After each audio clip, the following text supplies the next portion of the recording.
Good evening, boys and girls. Welcome to Friday Junior. I have no idea why that banner is up. It's been a bit crazy. We're all very busy, but here we are together again like one big happy Gooner family. Does it get much better than Tactical Squad with Josh? Let's see what he's got lined up for you kids tonight. Here we go.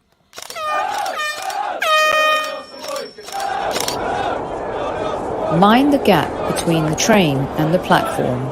Please stand clear of the discussion doors. The next stop is Highbury Squad.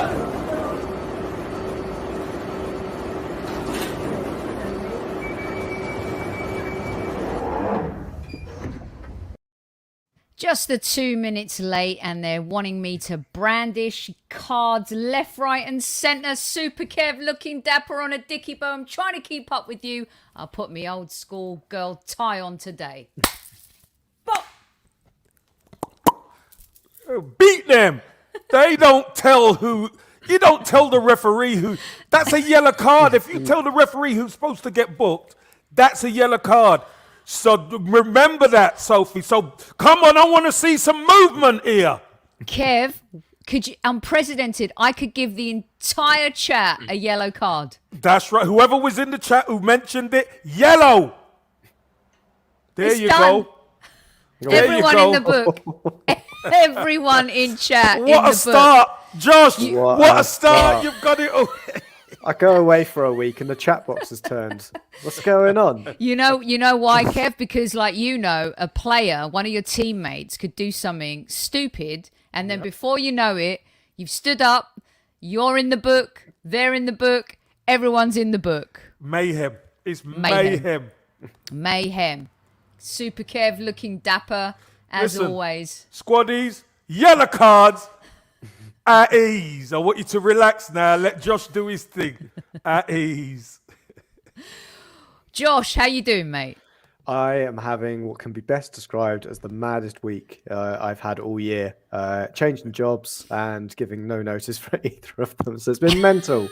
I've barely dried out from the Brighton game as well. I think I've still got clothes drying out from that 2 weeks ago. So yeah, it's been mental. That's all I can say. But here you are, ready to here I deliver am. once again. Yeah, absolutely. And I think we're going to talk about Palace. We are going to talk about Palace, no doubt. You know what? I'm going to get rid of the black. Yeah. I can't see properly. There we go. I'm an old lady now. I like the red better, don't you, Super Kev? It's easier to see everyone's comments. Red fits in. Yes, absolutely. Lone Star, you're absolutely right. Be decisive. Smash the like button on the way in. We're going to get rolling right away, kids. Super Kev, bow tie. You always complain, you lot, that when Kev comes on a dicky bow, you're like, well, it's dicky bow. Why aren't you wearing it? And sometimes, he has to change into his casual Friday Junior gear. But today, Kev, you've still got the dicky bow on because I'm assuming that you had some appointments to take care of today. It's been a long day, and here I am. If I've got like an hour or so, maybe I might keep it on. But if I've got a couple of hours, I'm changing. I'm at home. I'm gonna change. I'm not gonna keep it on. Yeah, love it. Yeah.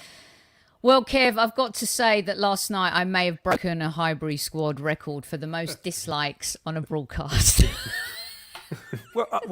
I've got to be honest. I did hear that all hell was breaking loose. But you know what? I thought I'd stay away and we'll deal with it however we have to deal with it. Isn't all PR good PR? Isn't that how it works? Well, listen, in my career of PR, I've been told that, and I finally got a taste of it myself, having been on the other side for so many years. But at the same time, the good news is the likes outweighed the dislikes. Well, that's good. Now that is good. Good. And you know what, Sophie? Here's what I will say. A bit of truth and controversy, opinions and all that is good for the squaddies. Absolutely. And I know we're going to address Look at That- Mark. Yes, I finally got a yellow card. Look at this. They want it, Kev. They all want it. It's like the old, but who sang it? I want it. I want some more. Is it Billy Ray Cyrus? Anyway, we don't want to talk country music right now at all. But Kev, we're going to address that subject tomorrow night on Kevin Says. Tonight, it's over to Josh because we play a very, very special Arsenal icon. But in my opinion, I don't care what you've won for the Gunners. You know, I don't care that you've done this. I don't care you did that. And I love this. And I love that. But I want to smash you and your Eagles this weekend. So, Josh, over to you. Thank you. And yeah, I completely agree. You know, when it was announced, I think we all wished him luck for all games in the season, bar 2, or maybe 3 if a cup draw went the wrong way for him. And if he loves Arsenal that much, he'll do like Steve Bruce, Mark Hughes, and all the ex-Fergie players used to do when Man United rocked up at their grounds and just roll over and let them take those 3 points from them. So yeah, Vieira, you're going to do us a solid. But otherwise, if he's not, and we've got to beat this team properly, there's some interesting thoughts I've got going at the moment for what we should do, especially based on what we've seen with, you know, that Brighton game. I would say a bit of a washout. I think being there, I think I was better off going in maybe To an the entire zoo. wetsuit. In the zoo, I mean, it was raining there as well. It definitely would have been. It was raining everywhere. There was moments where we thought the game would get called off. It was that wet, that horrible, and of course, a turgid game of football was what we got out of it. So yeah, I think what we'll see in this game, weather depending, it seems a lot nicer on Monday as well. That Do you want me to bring Palace, up the yeah, formation we'll go yet? with Do you the want me to bring it formation. up? Yeah, All right, let's bring it up. for because I Super think Kev. this is where the key moments All are. right, mate. I Here we thought go. our front 3 behind Aubameyang kind of struggled against Brighton. They saw that kind of Brighton's press was excellent. It was what we kind of said. It was controlled. Whoa. I know. Whoa. Number 34. Well, let it, Kev. I know. It's an alarming there. shot. Do you know why? This is why I believe Josh said, Soph, I'm going to send you the formation 2 minutes before the show. I know what he wants to do. He wants to cause controversy. That's what he wants to do. He think wants there's to been put enough Xhaka in there, controversy. people, so he gets me to bite and everybody else to bite. And then he says, well, obviously, it's Xhaka out and somebody else in. I know your game, Josh. I know it now. He wants a little bit of this. He wants a little Yeah, bit I'm of telling this. you, you better watch And a Bit bit of of yourself. that, Kev. But Hey. what? Oh, let's never forget this. Oh, Go on, don't- Josh. oh, Over Josh. to you. Go on, Josh. It's all right. I think at that time we needed to be told what he told us. But anyway, I'm bringing Xhaka back in. He started the last game as well. He's shown us a bit of the control that he's got about it. I want him in there. I think Pepe is the main one as well. It's Smith Rowe that drops out. I think, unfortunate. It depends on who you kind of think the star boy is right now.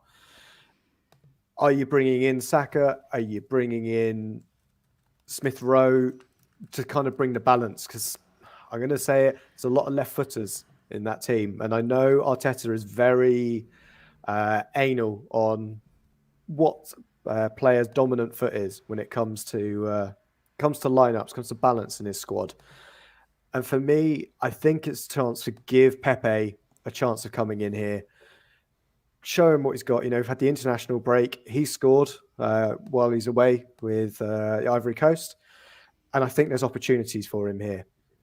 Obviously, back 5, I think Kev and I, we're not going to disagree on this throughout the rest of the season if we line up with this back 5. Mm-hmm. The main things they've got to deal with is going to be the threat on the counter. I'm going to expect it's going to be not necessarily similar to Brighton. I think the build-up play is slightly different. It's going to be a lot of quick runners. You know, we've got Wilfried Zaha. We know he's caused problems before, but now they've got Elward, who's come in as a striker, far more threatening than Benteke. Josh, I'm going to interrupt you here. Yeah. Xhaka's injured. That's what Is I'm he saying. injured? Is he out? That's what I'm saying. That's why I'm Yeah. saying 34. Sorry. Then Yeah. I've missed it during the week. Listen, During the week. when you hand in your resignation at your I'm taking job, a yellow card. next Taking a time, yellow card you then, I make. think. Actually, I'm wondering: is it a straight red, Kev? Is It could it? be. It could be, but you know what? He hadn't jumped into the tackle. He hadn't jumped. Yeah. You know what? We was gonna get a red, but we looked at it on VAR and they've given Only you a because yellow. Kev saved you from it, Josh. Well, if we very kick him lucky off, that. we ain't got a show. So True. It's true. I'll just sit there and I'll be like, well, yeah, I we'll forgot have that to he did his mute him. knee. He's Forgot going he in the did his book. knee. Josh. Wow. Yeah. What can you say? I Well, still thought he was wants to fit. go in with. That's what I'm saying. I know what your game is by putting Xhaka in there. You see? Obviously, Tickle them. But no, I literally forgot that his knee exploded. I mean, everyone thinks that you deserve a straight red and a one-match suspension. yeah, they but would say that, wouldn't they? Yeah. You that want- was it. Hey, but hold on a minute. Is that them wanting more cards? They better be careful, that lot. Referee, happening. one more chance. Pushing for me to get sent off, and they'll end up getting themselves off. I Exactly. mean, But yeah. So who are you putting in there? Well, obviously, I forgot that Xhaka was injured. So Samir probably gonna do a Nasri's lot- available. Oh, God. I think there's Sunday League Please. goalkeepers that look slim compared to Nasri at the moment. Yeah, so obviously Sambi is going to be the player coming in. We've seen from that, front three, I think was where I was mainly looking. We saw that they kind of created against Brighton, but we didn't see the same link up that we've seen in previous games from them. And I think it's time to just give them a little bit of a chance. Throw in Pepe. You've got this player sitting on the bench that can do stuff for him and keep the guys, have that threat behind them that if you're not going to perform necessarily for us, we've got a guy that can come straight in. And I think that's the thing with the thinking with Pepe in there. And I think that's what I kind of see us doing. Obviously now changing the tack slightly with Partey and Lokonga in there. I don't think Maitland-Niles gets anywhere near this team personally. I don't think it's right for him. I'm not sure he is close to a midfielder at the level we need him to be at to be an adequate replacement. I'd rather put my eggs in the Lokonga basket personally for that. But what do you reckon, Kev? Yeah, listen, I think Lokonga is a ready-made replacement in there. I do. I think the Brighton game was a bit of an anomaly for him because of the conditions. And let's be fair, Brighton played the conditions better than we did. They did. They played the conditions. It weren't conducive to us on the day. But you know what? We dug in and we came out with a point. It's one of those, you forget it, you move on. I think this is a very good game for Sambi to come in. It's at home, Monday Night Football, and I'm sure he's going to be raring to go. What's the biggest threat? Because everyone keeps talking to me, guys, about how, Crystal Palace, I'm not saying they were pedestrian under Roy Hodgson, but they were conservative. I feel like a little bit like the way Gareth Southgate sets up England, and you guys can correct me if I'm wrong. But yet they have these threats, and Patrick seems to have evolved this team to the point where they're much more risk takers, Kev. And Zaha's always, going to be the biggest fear factor and the main guy there. But if you can both just help me understand, what are the major differences that perhaps we'll face this season with this particular Palace team versus a Roy Hodgson team? Well, I think the main thing for me is that Palace let nearly, I think it was 20 players go in the summer. They had a huge clear out. Obviously, there was big names in there in terms of, Van Aanholt that was linked to us in terms of would he come in as a deployment for left back to cover for Tierney. They've had a huge clear out, and it's given Vieira the opportunity to switch into this team. And this is close to his kind of Nice side that he had. He's got some very exciting attacking talents. I would almost name another injured player in there in terms of Eze. I don't think he'll play. Good. Oh, what a player he is. The other player to look at is Elise, who scored not last week, but when they last played in the Premier League against Leicester. He is a special talent. He was down at Reading last season in the Championship, and he absolutely, a bit like Eze did at QPR the season before, tore the Championship, an absolute new one. And he looks like a proper player that going to be a difficult, tricky winger in that kind of sense. Can play centrally as well. I wonder how Vieira is going to go with this forward line. I wonder if maybe it's closer to what they saw against Leicester, where you've got a stronger midfield. You've got MacArthur, Mihailovic, and then Conor Gallagher on loan from Chelsea. Kid looks special as well in terms of box to box. Yeah, he has been absolutely that runner they need in midfield. He is running games for them at times, more so than the flair players that we've already mentioned on the wing.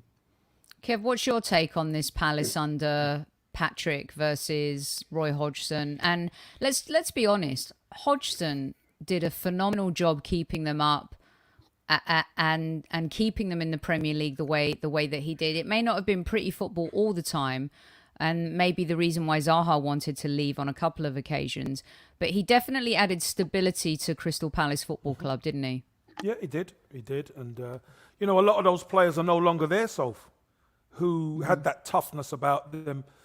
Because normally by March, they were kind of safe and they would always kind of tail off towards the end of the season just because, as they say, they've got the flip-flops on or whatever because they've done the job. The key to what Patrick Vieira is doing, as far as I'm concerned, they've brought in Odsonne Edouard who's done pretty well. Normally, when it's a Benteke, you can hit that back to front ball quite a bit more, and you could get the knockdowns. Now they're starting to play through midfield. MacArthur, Mihailovic, and that Conor Gallagher. I think he's a super player. He's got a big engine, and he's the one who sets the press. He goes pressing all over the pitch. He would run past forwards to go and press. This kid's got an engine to burn. Was at West Bromwich Albion last season, done well. Jordan Ayew, Zaha, and Edouard is the front three. Nobody's really massive size, but they're strong, they're quick, and they could all interchange and play pretty well. So I think that's going to be the main problem. But the main guy and the main tussle I see is going to be Tomiyasu with Zaha. That's going to be, like we said against Spurs or we said against Burnley. That's going to be the tussle that we're going to be looking at, because if Zaha gets the better of Tomiyasu, he might need a little bit of help, and that might cause us major problems. And then the other thing too is these two have formed quite a good partnership, and Tomiyasu is definitely going to rely on them. I want you guys to kind of explain to me, who's a little bit tactically inept compared to you both, like if Zaha does beat Tomiyasu, what do we need to expect from a Gabriel and a Ben White in these situations when you have an offensive force on the flanks, Kev and Josh? How does this marry into what the expectations are, or how Arteta's going to be thinking in terms of that, whether it's the second ball, that second movement, and in what the responsibilities and accountability for these two is going to be against playing against Zaha? Yeah, I think it's the players in the centre that are not just those two, but Partey and Lokonga. They've got to slip in and help the fullbacks as well. That's their job, kind of sitting in front of that back four. That's what I'm looking for, really. The one thing that helps us about Zaha, if he's sitting out on the left, we know he wants to cut inside. So Tomiyasu can show him inside. He knows he's got Ben White next to him at that point. Crowd him out. We can crowd him into that area. Where I kind of worry, thinking of a similar tricky winger that we've seen come up against Tomiyasu, was Son in the North London derby. Son was almost anonymous whilst he was playing on that left flank. But as soon as he went central, no one picked him up because Tomiyasu had left him over, and there was that kind of communication breakdown. And that's how they got their goal, really, was Tomiyasu's not there anymore. He's not covering that man. He's got someone else to deal with now. And someone's let him drift. And I think that's the danger, is if you've got players in there that are drifting around, we're not necessarily always as switched on. And that can't necessarily be down to the centre-backs. It could be down to the midfielders. They could be the ones that are meant to be shadowing that player, because they, Gabriel and Ben White are going to be dealing with Edouard as well. Okay, so I want to flip the switch a little bit on that then, because when we're talking about marking Zaha and Tomiyasu's responsibility, Super Kev, a few people in chat are saying that he couldn't cope with Cucurella. And would Yeah, you but argue? That's Explain yeah. that to me. Let me And explain everyone. about Cucurella because this is important. Cucurella wasn't directly up against Tomiyasu, right? And when you're not up against somebody, you look at, if you watch the game, Cucurella could get hold of the ball and Tomiyasu's in his right back spot. When the opposition start dominating the ball, and we didn't play well, so you don't get any respite. They're playing well, and Cucurella is a runner. There's a lot of different things that a fullback has to do. For instance, when the ball gets moved on the inside, Tomiyasu can't be thinking about Cucurella on the outside. He has to tuck in. That's what a fullback does. And that's why Cucurella gets free down the left-hand side. Remember, he's wing-back. So when the ball eventually gets switched, Cucurella's picking the ball up and putting balls in the box, and he's picking up a head of steam. Yeah, Tomiyasu, especially first half, didn't do so well, but I thought he improved in the second half. But Cucurella had a really good game. That was his best game for Brighton, as far as I'm concerned. But it happens that way sometimes. It really does. You can't shut everybody down. That is impossible. Okay, so the other thing that some of the folks in chat are talking about, Josh, is how we combat. I know you've touched on it just a smidgen, but how we beat the Crystal Palace press in terms of how Patrick has this team set up. Go on, Kev. Go on, Right. Kev. How we beat the press is going to be so important. Now, there has to be a bit of rotation from Partey. I want Partey to be the one who picks the ball up deeper than Lokonga. Okay? So what we know, what's going to happen is they're going to say, jump all over Thomas Partey. Because if we win the ball there, we are right at their back four. The reason why I want Lokonga to kind of move forward and they can rotate a bit is that gives Thomas Partey more space. And one thing we know Thomas Partey is he can manipulate the ball. No matter who's pressing him, he can manipulate the ball, he can do a trick and he can get out if he's got enough space. But if it's really tight, that's when people can get close, he could turn and somebody else will be there. I honestly believe Lokonga at times can move up the pitch, leave that space for Thomas Partey in front of the back four so we can do his stuff. And then we can get balls into Lokonga higher up the pitch so we can start our attacks. Josh, do you agree with Kev? I would say, yeah, it's a similar kind of setup that I would look at. I think also having Pepe is another reason why I'd bring him up there, is if Ramsdale is going to go with the longer ball, he's got someone up there that we've seen he can hit and is slightly better in the air than like Smith Rowe, Odegaard, Aubameyang. He's better than most of that front three other than Lacazette. So that out ball is going to be better as well. Trying to knock it over the press is also an option, as well as Kev saying, playing out from the back, short to Partey. That's one of the things with Ramsdale that I like, is that kicking that's not necessarily just the short one out to the back three, is knock it over the flanks. Fullbacks can as hit well, fullbacks. Yeah, can hit them, bring the space out there. As much as we're saying, the press kind of starts with Gallagher. And we know Edouard can do it as well, but there'll be someone in there that won't necessarily be as good. Is Zaha going to be doing that for 90 minutes? Probably not. No. Is Ayew going to be doing it for 90 minutes? No. He'd probably come off after 60 after busting a gut, but that's where you find that time when you know he's lapsing to then play around him, get him tired quickly. So I know if I put this back up real quick, okay, you had Oba starting, but there are a few people in chat, Kev, who are suggesting, even though there's obviously swirling rumours about swap deals, with Sevilla and Lacazette and all of this type of stuff, he's still an Arsenal player. When we're talking about dealing with the press, holding up the ball, there are some folks in chat who think that maybe, again, similarly to the Brighton game, where maybe some fans wanted to see Lacazette come in a little bit sooner, that he's more suited for this type of game. Do you will always, I think, start with Oba, but maybe make the Laka transition sooner. What's your take on the hold-up play that Laka offers versus Aubameyang and how sometimes needing to play to the strengths that maybe he doesn't offer with particular opponents? Yeah, I think the hold-up game is obviously essential, but in this game, I don't think it's as essential as people make out, solely because it's how we move the ball up the pitch, which is going to be the key. When you're away from home, most of the time, you're on your back foot and you need somebody to give the midfielders time to get up and join. That's why I think, like I said, it's so essential, maybe away from home, to play that role. But at home, the onus is on us to attack. We've got so many flair players, so many quality players. It's up to us to be able to pass the ball to our flair players, get the ball up the pitch, and utilise Aubameyang. Because let me tell you something.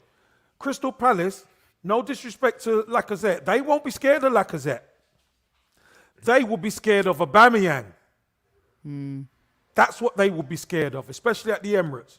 So, for me, Aubameyang's going to start. But if we need to change it, no problem. We could put Lacazette up there, and then we could change the way we play a little bit to get the ball into his feet in and around the box. Okay, cool. I want to put this question up for you, Kev, and then I'd like Josh's take on it too from Hamid. Thanks for joining us, Hamid. Is Partey for the real getting really concerned by bad performances against high-intensity teams? I've heard this often from some fans in terms of that high intensity, Kev. Do you think that's a fair comment, or do you think it's a little off the mark? High-intensity teams like who?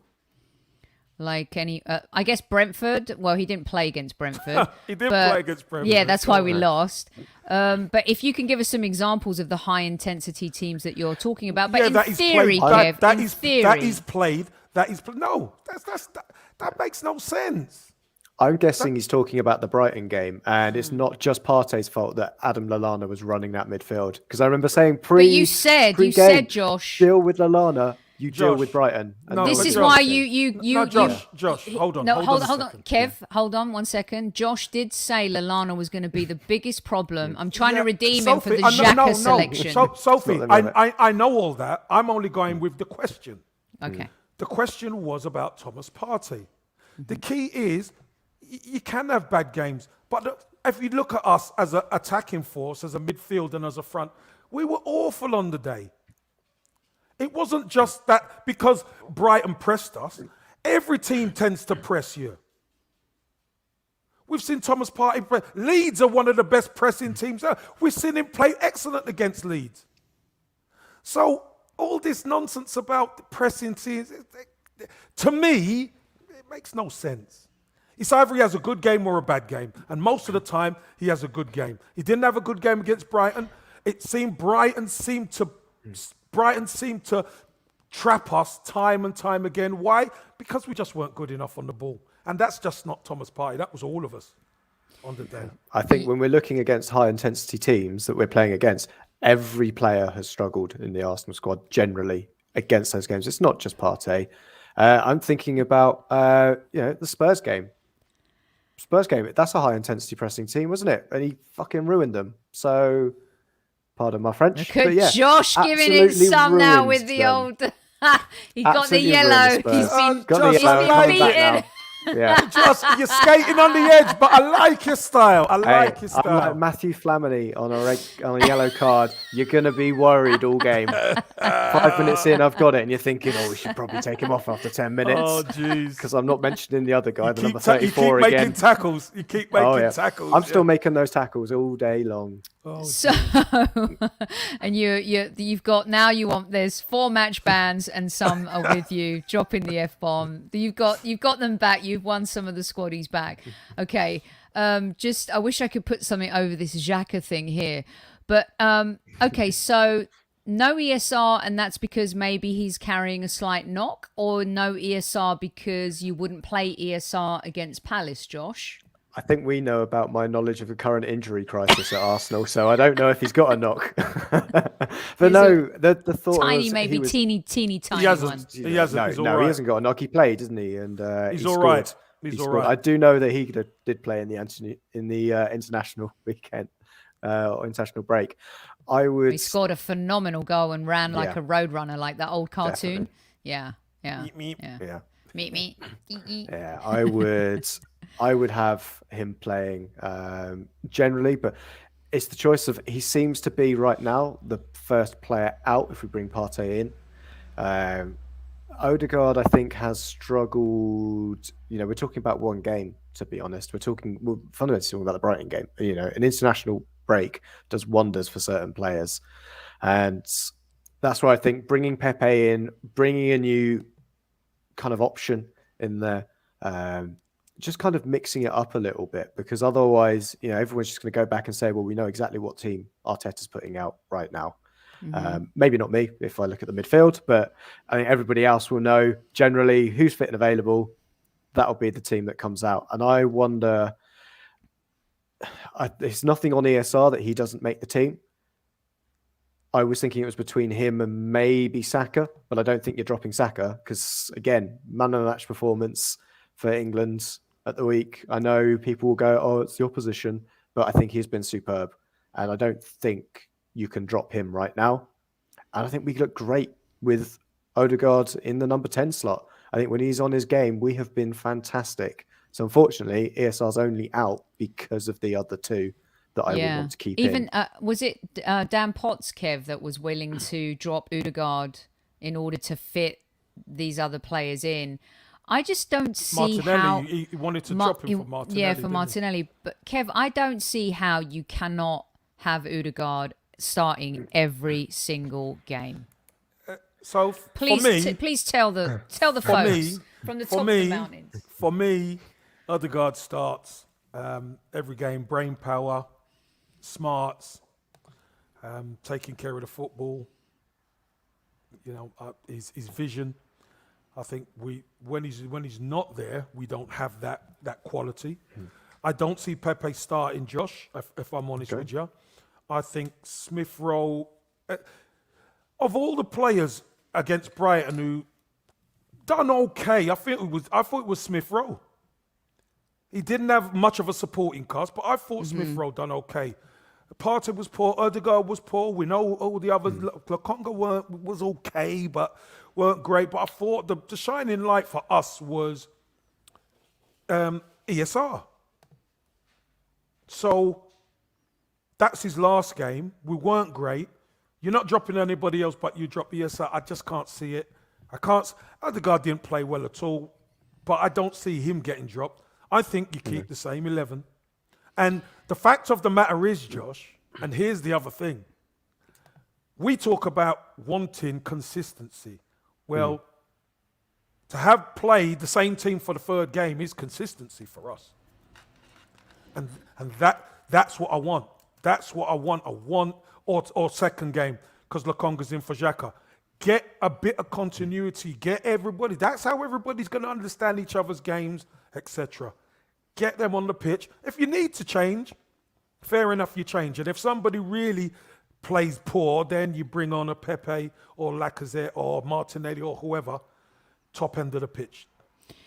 Okay, so I wanted to bring up a subject that not many people may want to talk about, but by the way, 300 in live chat right now, Super Kev. And Vinny also put on his Arsenal shirt earlier for everybody. Love it. And at the same time, you know what to do. And It's it. Go on, Vinny. Nut it, nose it, caress it, kiss it. Make sure you hit that like button. If you wait that lot down the road, you know the script. Absolutely. So I want to bring up a player who, for me, is teetering on... There's this whole subject of, should Odegaard start? Should Emile Smith-Rowe start? Should Pepe start? Should Laka start over Aubameyang? But I don't know why Kieran Tierney is getting away with not having a little bit more scrutiny. And I'm not coming after Kieran Tierney, but he hasn't been great this season.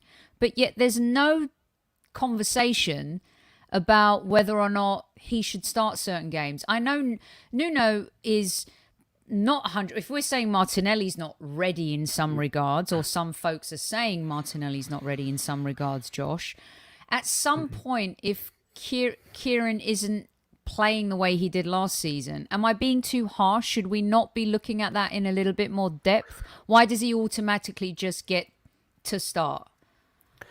Oof, it's excellent question. And to be honest, I think Tierney has gone. He's not the player that joined us in terms of his defensive play. I think he was better. And I think even slowly across the Arteta era, we've seen him not necessarily being as good defensively as he was when he came to the club.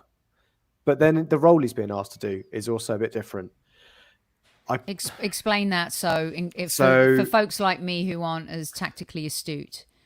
So what he is doing now, he's basically the guy that dictates on the left. Yes. The reason why we've got Smith Rowe on the left, especially against Brighton, was so he drifts inside and then Tierney, here you go, here's an entire flank. Go nuts. Which sometimes is insane because we just keep doing that over and over again. Go on. Yeah, we definitely do overplay to it. And I think sometimes Tierney's end product isn't necessarily where it should be. I think one thing he has got, though, is he's still got that defensive brain in him. He is very good at tracking back when he wants to, and he can still do that hard graft.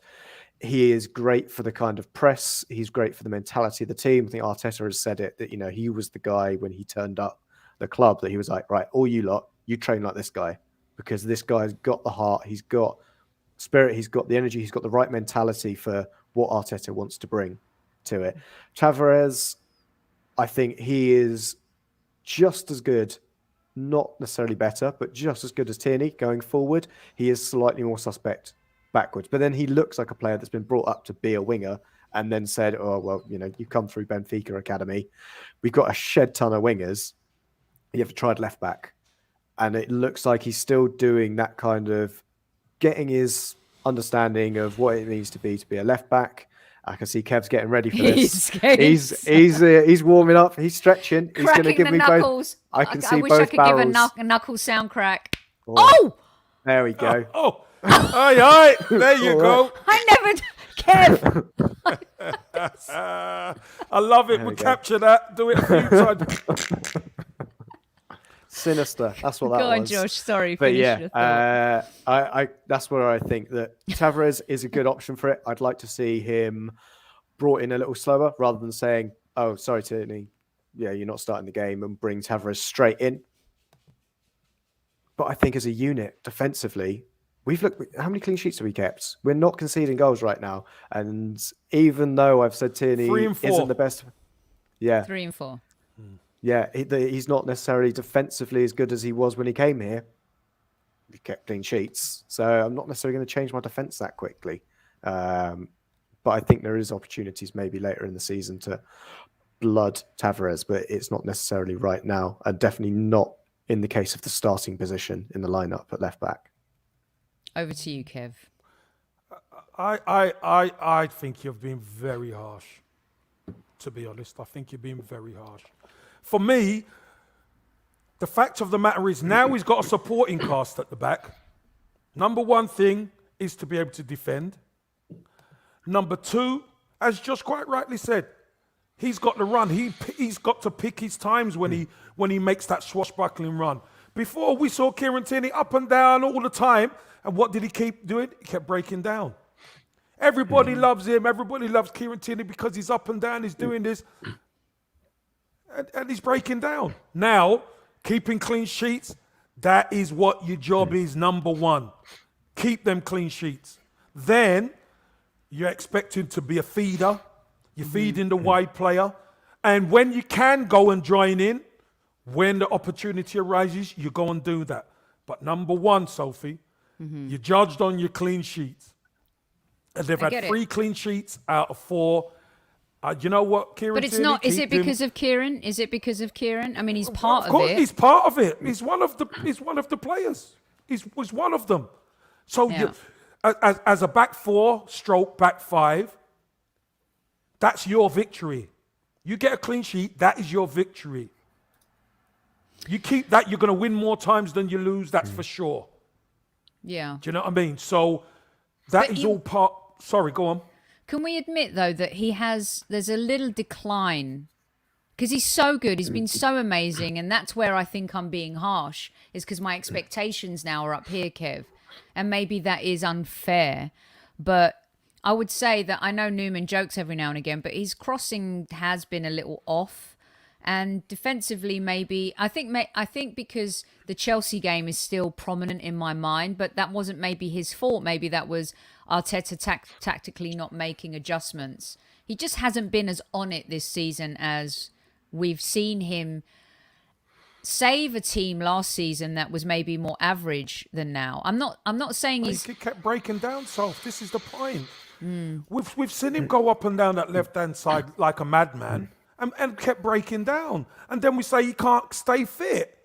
Now he's there doing a job as part of a solid back four, which is what we want him to be at the Arsenal. When he gets the opportunity to go forward, great. Again, this is where we do really need a plan B. We need a big striker, because who's he crossing it to? He gets down there, he puts balls in, he's crossing it to nobody.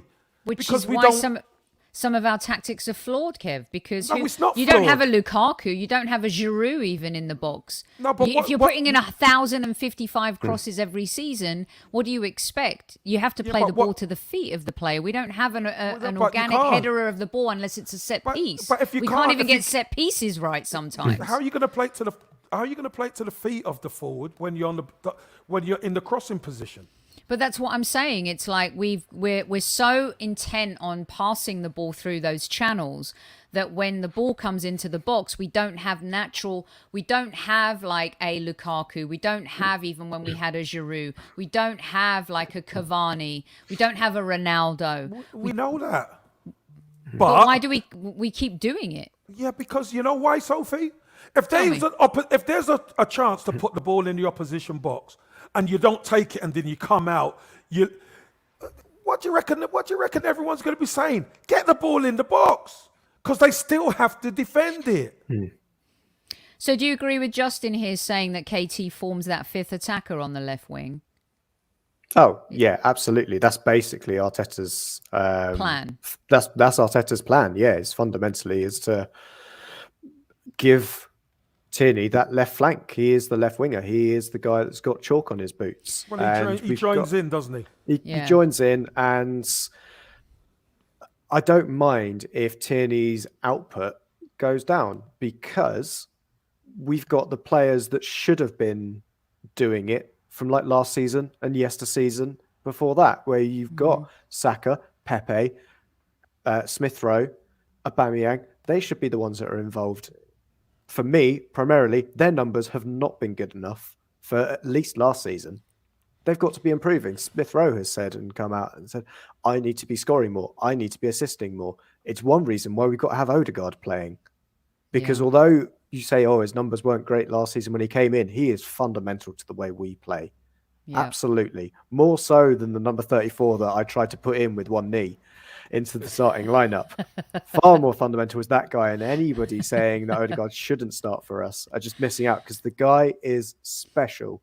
Yeah. And he's going to be the guy that, if Tierney, isn't getting 5 assists for us this season, like we've seen him get, I think, 5, maybe 9 assists in a season. I want double figures from Odegaard. You want double figures, goals and assists maybe from Saka. Getting close to those kind of numbers. Those are the players that should be creating as much. Tierney's got a good cross on him when he's got that opportunity, and he's got to have players around him giving him options. If, as you're saying, if there's no one in the box, why not? That's not Tierney's problem. Although I'll get annoyed as hell when he runs down the byline, doesn't look up and pings it into nobody. That's not necessarily his fault, because they're clearly training on the training ground. When they're doing their drills, there's normally somebody standing there. Josh, let me just tell you this, and this is for you as well, Soph. Yes, when sir. you are a wide man or a fullback and you get in a crossing position, very rarely you're actually told to pick someone out. You are told to hit an area. And it's up to the strikers. When the ball's coming in the box and our strikers are not on the end of it, we have to ask why. Because sometimes there's balls that go flash right in front of the goal, and none of our guys are there. Defenders ain't touched it, and it's not 10 feet in the air. It's whipped across, but we're not there. So this is all part of the emergence of what we do. This is so important. And you know what? Putting crosses on in the box, the defense always has to deal with it, and then you recycle it and you get it out and you put crosses in. This is all part of building the pressure on a defense. Our problem is we haven't been prolific. Because if we'd have scored 2, 3, 4 goals in a few games, then teams would have to defend us different maybe. They would have to maybe try and stop the crosses. Then once they try and stop the crosses, then you could play in between them.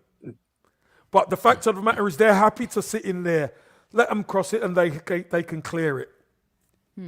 Yeah, you don't need to be a tall player to win a header in the box. Well, we saw that. We've seen that. Yeah, we have seen it. We've seen it in many places. But just generally, if the ball's good and it's in, as Kev said, in the right area where the player should be, then it doesn't matter how tall he is, because if the centre-back's made a mistake, he can be 3 foot high and he can head it in. Yeah. If the ball's right, in the right area, he's in the right place, we don't need to worry about it. You know, Sergio Aguero, we don't say, oh, the problem with him was he wasn't tall enough as a striker in the Premier League.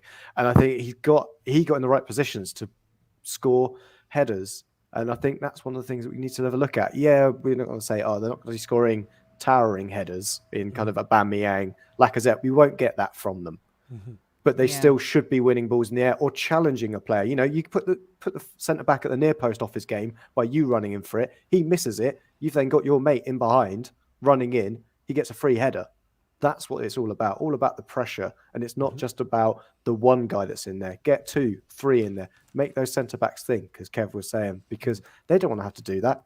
If it's just, wait for Arsenal, they'll sit in front of us, and they're never going to go and try and penetrate in behind with a cross. It's just easy. It's easy. We saw that under Wenger, you know, after when Arsenal would just play in front of a team like a Burnley, and they just sit there for 90 minutes and go, yeah, we'll deal with this. No threat.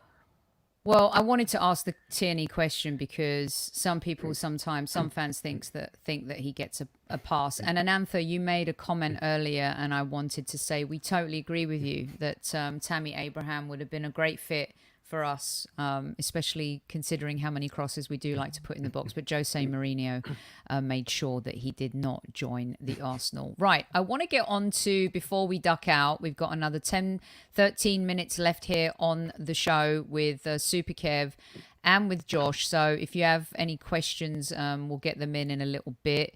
I'm trying to put up as many as possible. I would like to start talking a little bit about the managers. Both have been captains of the Arsenal, and one, of course, more decorated than the other. But managerially, you would say that Arteta is far more successful as a manager so far than Patrick Vieira. In my humble opinion, I think that's the case. If you'd like to disagree with me, let me know. The boys are going to let me know what they think in just a minute. Arteta lifted the cup as a player. He also lifted the FA Cup as a manager.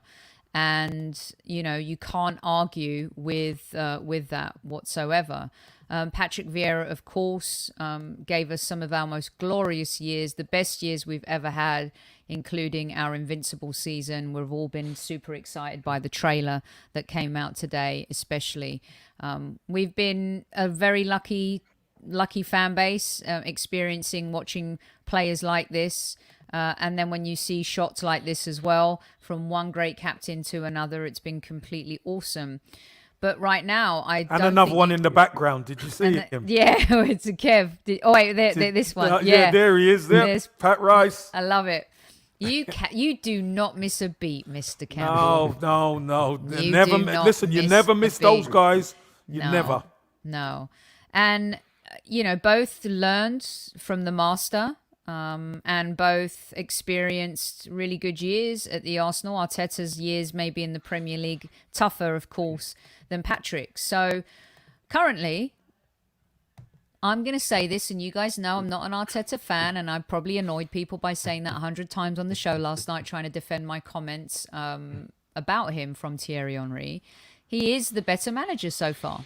I've seen Patrick manage here in MLS. I've interviewed him several times. And, he and Thierry can talk all they want about Arteta, but they don't have Arteta's credentials yet. In my opinion, this coming from someone who's criticised our current manager many, many times. Kev, I'm going to start with you. The upper hand is with Arteta, so if he loses to Patrick, I asked you this before, you said it's not going to be an embarrassment, but currently, is he not the better manager? If you look at what I've just said. If you look at trophies, obviously, you look at all the key points. Arteta's manager at Arsenal, Patrick Vieira's he's managed at quite a few clubs without success. So let's be honest, there hasn't really been success for Patrick Vieira wherever he's gone. And he's, 3 or 4 clubs? Is Palace's 4th club he's managing now? So, it's third. No, third. New York City, Nice, and Palace. Am I missing one? I don't think nope. so. So it's his third. So again, hasn't really had the success that a man of his stature craves, because he wants to be good as a manager for 100%. But we have to call it as it is, Sophie. Mikel Arteta, for whether we know people are against him, etc., etc. The key is he has got a pot on the side, but he's got some silverware. And whether time works for him or works against him, you can never take that winning a trophy in the Premier League, winning an FA Cup with Arsenal away from him. You can't do that. Can Arsenal lose to Crystal? Of course, it's a game of football. We know that. Do I expect Arsenal to lose? No. I don't expect Arsenal to lose. I think Crystal Palace are a side on the up. But can we get at them? You bet your life we can get at them. If we play smart, aggressive football and we play through them, we can definitely hurt them. And I say definitely hurt them by more than one goal. But always the key for us is what Arsenal is going to re-emerge after the international break. Josh, what are your thoughts? I mean, we fall in love with the key is just a legendary player doesn't always make a great manager. We've seen that Tony's tried it, Gary Neville's tried it. Patrick Vieira, the jury is still out. Thierry Henry has failed as a manager. What's your take on this? I think for Vieira, he's definitely gone down the route that you kind of expect a pro to go down. I don't think you'd necessarily expect an ex-club captain to come straight in at surprised when Arteta came in. Is that because he's a better manager? Potentially. I don't know, but he was a complete unknown when we brought him in. And I think there's luck on that side that's put Arteta into the position.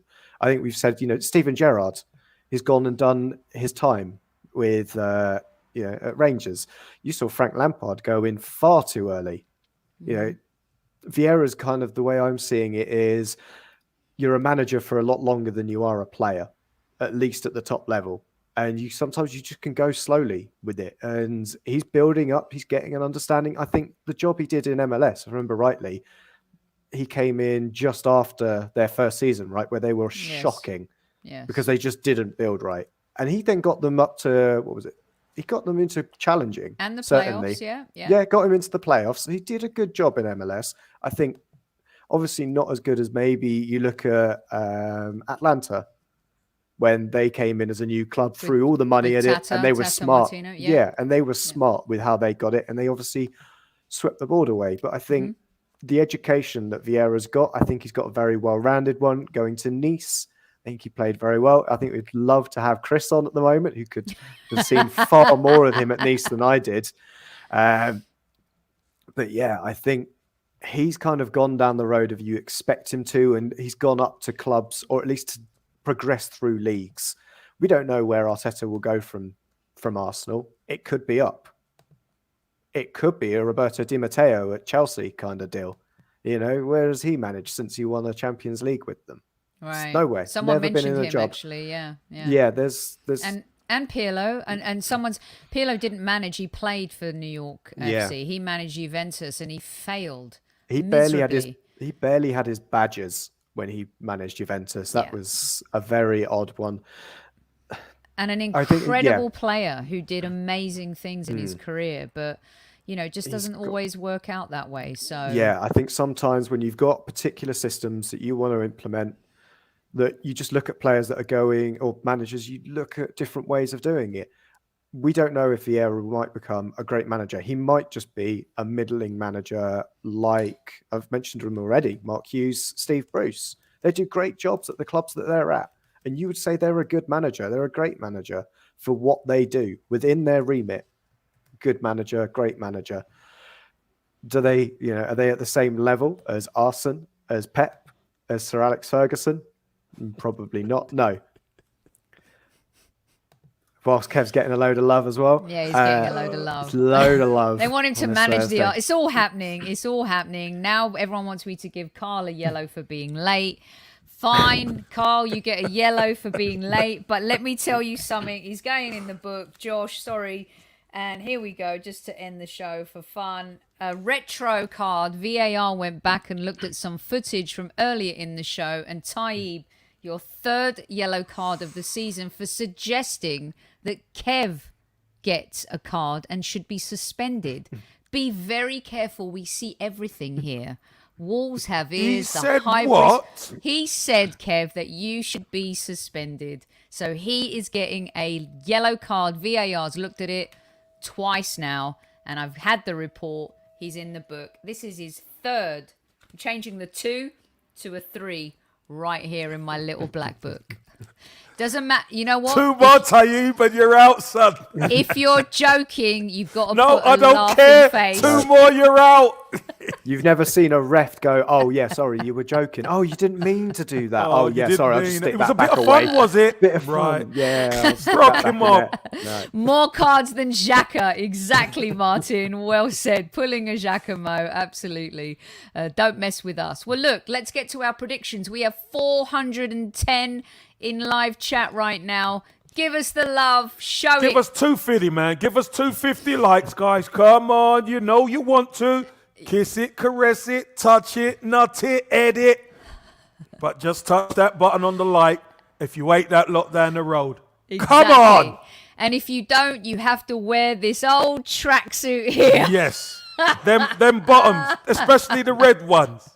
Kev, I saw it again today and I'm like, I got to put it up on the show again. So amazing. It's so good. Apparently that sold out. I'm sure it did at How the many time. did you buy? At the time, yeah, that was early 90s, that, wasn't it? Early 90s. And Josh, look, this is him paying. It looks like he might be paying Pat Rice off, but he's not at all. Go on, tell it, Soph. He's paying me. He's paying Super Kev. From a bet. Yes. From a bet. I think I remember that one as well. Oh my God, amazing. Look, he's not happy. Look, he's not happy. No. He's not happy handing over the money at all, Kev. Is that a tenner? Is that a tenner? Yeah, that's an old tenner, I think. Is that an old tenner? I love it. Yeah. Absolutely brilliant. All right, let's get our predictions in, shall we? Josh, I'm going to start with you. Short and sweet, 2-0 to the Arsenal. Je like very much. Super Kev, what about you? I've got the same. I've got 2-0 to Arsenal. And you know what?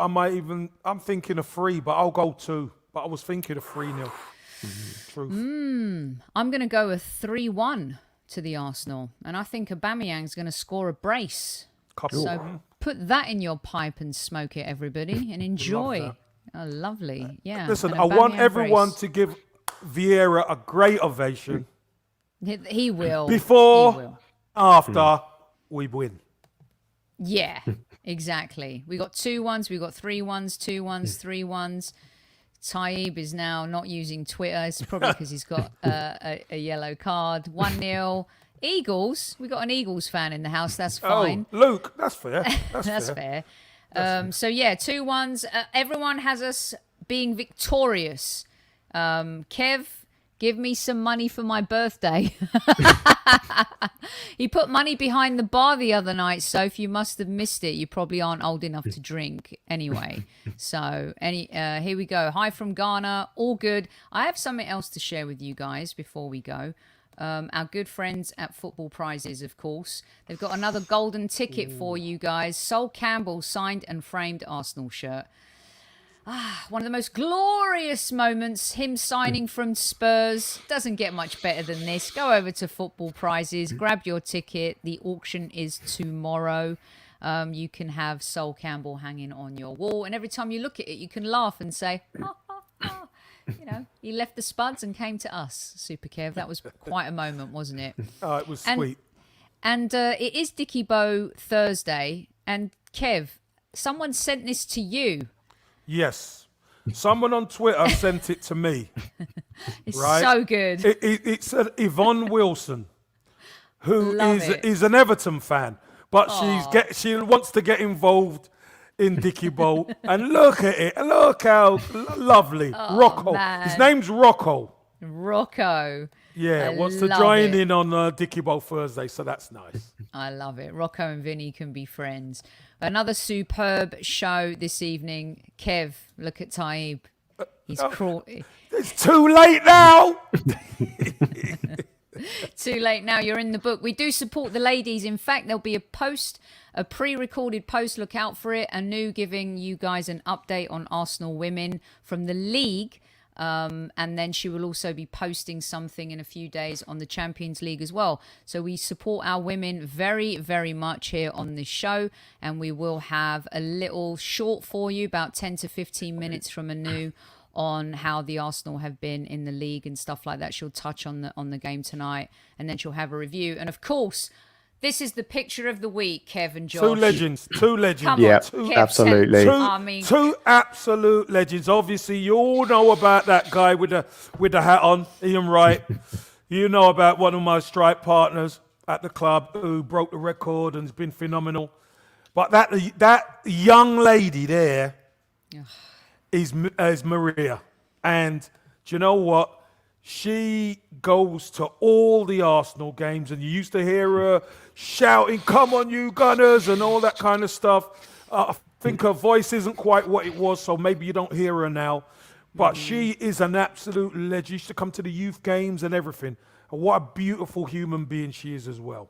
So She really two is. legends, absolutely brilliant. Absolutely. And I'm so Maria has her voice is kind of letting her down these days, but my goodness, what a story. And being a fellow Greek, you know, she's one of my heroes, and to have become a friend of hers for me is just one of the most treasured ever moments in my Arsenal life. So look at that. I'm friends with Maria, and I've got Super Kev on the Highbury squad.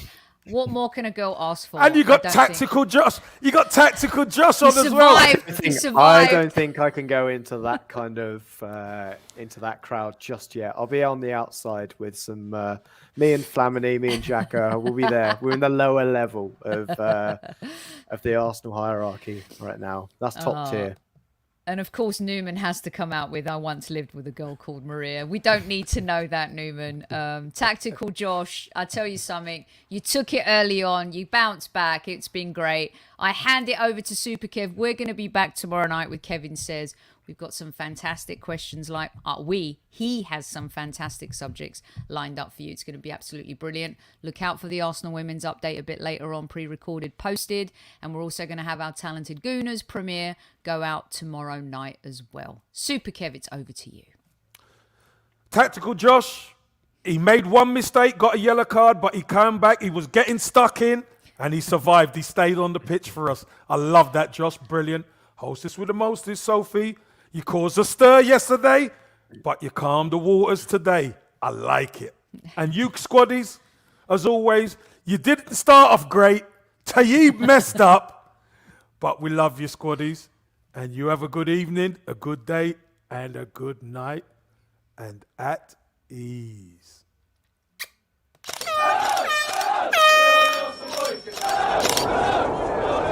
Mind the gap between the train and the platform.